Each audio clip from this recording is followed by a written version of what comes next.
Welcome to the Mentors by Design podcast. In this show, Fine Design CEO Victor Kostroub brings ideas and inspiration through thought-provoking conversations with entrepreneurs and experts.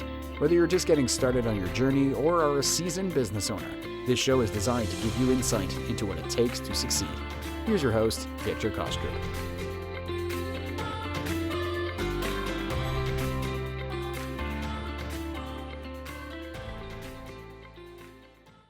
Hello and welcome to Mentors by Design episode. My name is Victor Kostroub, and I am thrilled to be your host for this podcast series. I love this episode since it's about my favorite subject, which is mentorship.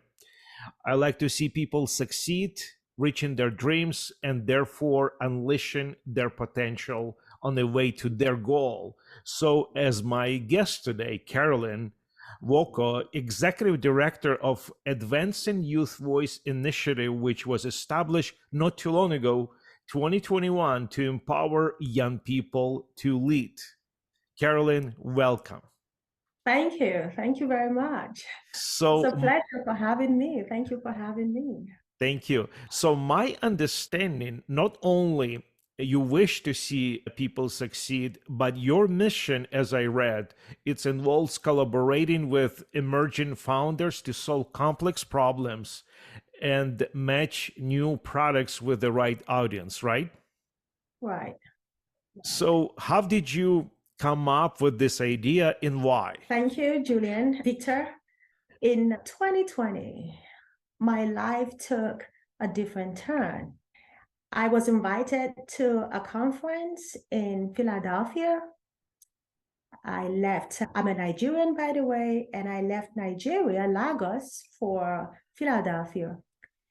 And the next day, I saw in the news media that the whole borders have been shut down due to a viral disease that we don't do anything about. Right. And I was shocked. What's going on? Face masks, no planes flying in. Is there a war going on? I'm trapped in the United States. Oh my God. I have no family.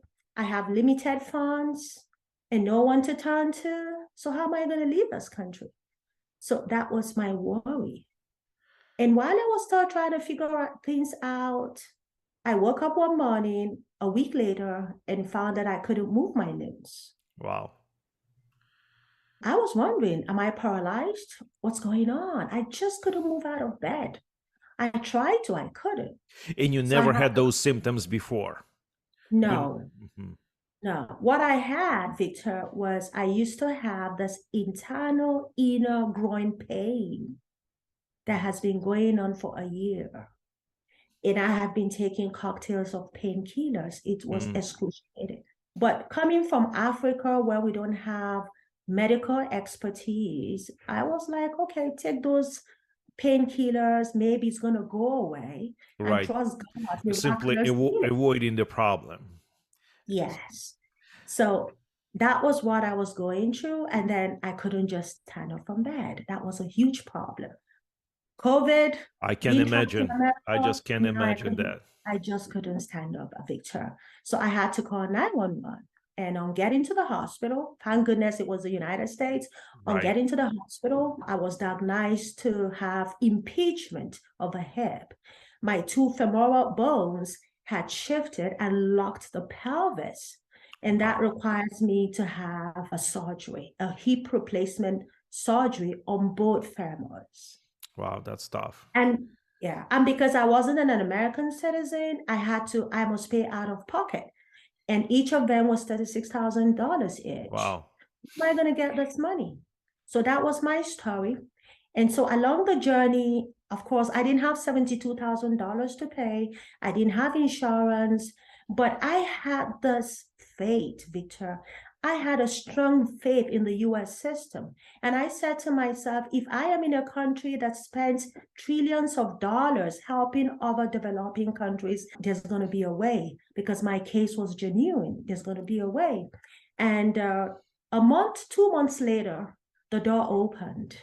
I met someone who was different political view, far-wing Republican, a Trump follower, So you can see life works Even in there is different nice people ways. there too. Yeah, they're nice people, you know. My people that I met in people that Nigeria recommended some of my people that were in the United States, and they said, no, you got to be careful. We're Democrats here, blah, blah, blah.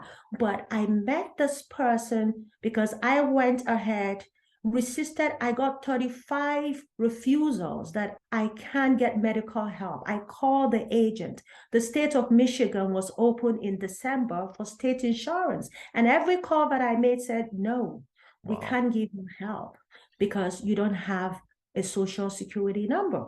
And then an inner voice told me, change your approach. So the 35th person, I picked the phone and I said to him, what are we going to do? We are in an uncertain time in COVID. All the borders have been shut down. So does it mean that the people that come into this country, they die?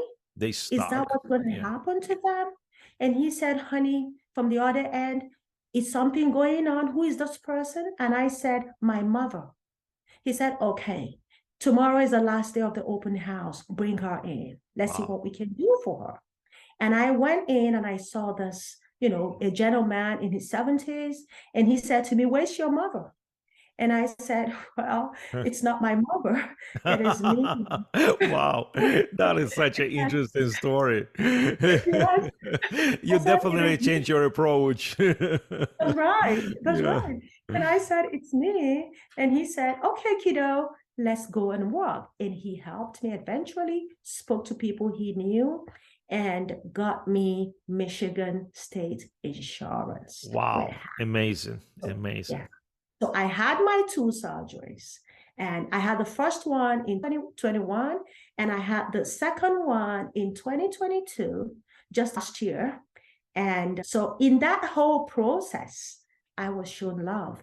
In that whole process, I was shown compassion. And I said, God, if you get me out of this, I'm going to serve people. I'm going to be service oriented. I'm going to help people to achieve, you know, to be the best version of themselves. And having worked in Nigeria, in corporate in a public sector, I have experience on leadership. So when experience meets creativity and Right. innovation, things begin to happen. So how am I going to use the expertise that I have and impart it to the next generations, the millennials, the Generation Z? And that was how we birthed Advancing Youth Voice Initiative to help young people to meaningfully participate in community service, in nation building, and in leadership. Wow, that is truly, truly amazing story. And everything what it says, it's happened for the reason. It's happened for the reason is you came on the right time, which everybody would think, no, this is the worst possible time to come during COVID. And yet God used that for the best.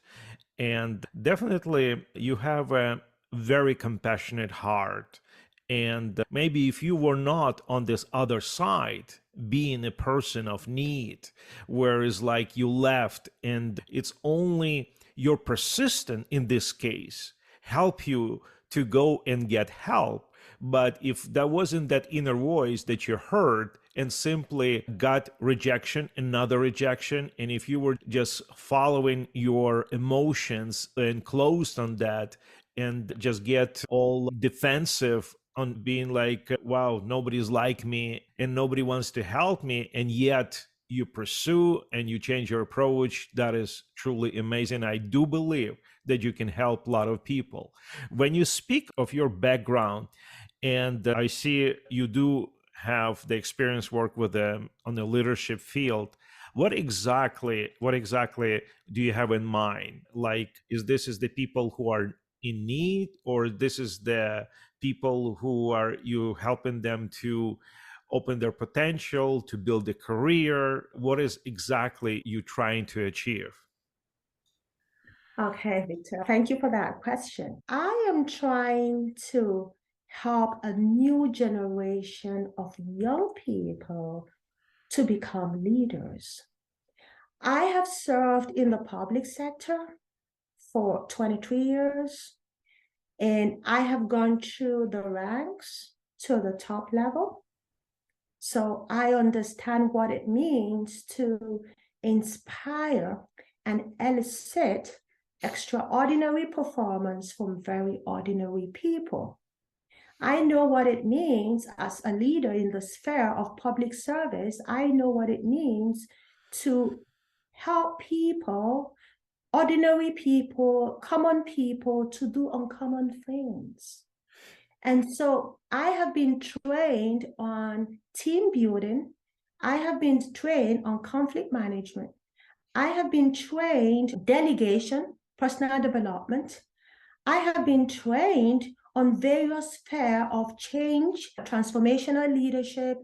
And so I want to impart the younger generation, those millennials and Generation Z, those born from 1980 till 2000. This is our future. Right. We need to change the world.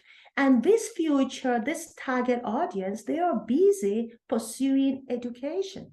They are busy pursuing learning, all kinds of learning, but they are not into service. They are not into community service, volunteering, governance. But meanwhile, Victor, they are the highest critic of government. So Young people are the highest critic of government. So what I want to do, what we are doing here is to use our experience to teach young people through our online training programs internally, through our social media to engage them properly, to give them the confidence that they need to participate in leadership.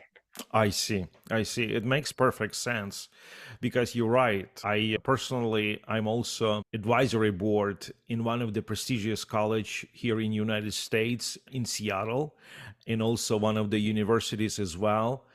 And the reason I hold this responsibility because I do see a lot of people, just like you mentioned, they get education, but still a lot of them, they have no clue how to be effective on the public surface, is like where they could use their talents and it's so many talented people, but because of the lot of uncertainties, they don't know where to go and where is their calling. So I've been trying to help those students as well in this field, because regardless the fact that they get an education, they still need to have the mentorship and help for the people like you to help them with so many questions, so many problems that they are dealing on a daily basis. Yeah, Victor. And one thing, Victor, what happens is that you see in their bid to get education, the educational system is focusing on IQs, intelligence quotient. That's right. But when they come out to serve, to join the working environment, everything changes. It's not about IQ. It's about emotional intelligence, which is EQ. How do you manage the emotions of people to make a difference? That is what school is not teaching them. And that is what we're trying to help them to do. So since you mentioned you are creating this specific training program on a social media platform and a website, is it already done or is it still in process? And what kind of help are you looking for from people who are listening to us, for example? Okay, Victor, it's still in process. We started, like you rightly said, during the course of this interview. We started early last year, January. So we're still virgin, we're still new in a nonprofit space. So, but we've been able to go to schools and set up a module, a training program called Lead with Success Series, which we fashioned out from the cursive that I had with Jack Canfield that wrote Chicken Soup for the Soul. Right. So, yeah. So I read that book. Yeah, many of them. Yeah. So we're using his Principle of Success series to help train those people. So we are training high schools. We are offering development in professional bodies, youth programs, youth organizations. So, we're still trying to get things done. But the help that we need, most importantly, is, the West is advanced. Right. The West has gone so far. We, back home here in Africa, we're still struggling. We're still virgin. We're still experimenting in education. So what I would love to do is to partner. Victor, I have this opportunity to travel and back and forth because I was blessed, and I am blessed to meet people that are away from my comfort zone, to attend programs, educational programs away from my comfort zone in America, in Europe. So Right. I'm blessed to have that opportunity. Some people are not blessed to have that. So what I would look forward to is to partner with America, educational institutions here in the United States, and we have a kind of global tour where these young people from Africa can come over in an exchange program, learn new ways of doing things, and come back and implement it, so that Right. we can help each other. We can have a symbiotic relationship. So I am looking for alliances in education. I see. I see. Well, that's really good, and it's right to the point. If people want to reach you, how can they do that? Well, I am available by email. They can reach me at hello@advancingyouthvoice.org. They can go to my website. My website is www.advancingyouthvoice.org. So they can go to my website and they can reach me there. And they can also reach me from the United States, because I have my assistant, my director of volunteer program has got an admission, happens to be, of course, my son's, with all that happened to me, Right. Right. for my sons to have education in Michigan. So they are both in Wayne and Auckland community colleges. So my director of volunteer program is also in the United States. I have a home there. So they can reach me on 248-906-6974. Great. 248-906-6974. Yeah, we're going to also list this information, and we're going to put on all of the social media platforms so more people could see that. And it will be also on Mission Matters, that through the whole platform of missionmatters.com, we work with many successful people. We also work with many educational institutions that I'm sure there will be some alliance. It could be built, those bridges could be built. And at the end, I just want to say, God bless you. I feel like you definitely have a heart. And I feel like I'm talking to the very successful woman. And one day you will be right on the front of the many magazines that will say she started in 2021. And everything began with that surgery. That's you when you came to the United States in 2020 and have stuck here. But anyway, nevertheless, you turned into this successful program helping kids to achieve their dreams and building the future. And not only here in the United States, but also Africa, Nigeria. I think it's very, very possible because there is right people are the leaders to be on the front. So I can tell one thing, guys, at the core of my guest belief, which is Carolyn belief, is that each of us is born with this unique talents and gifts. You could see that.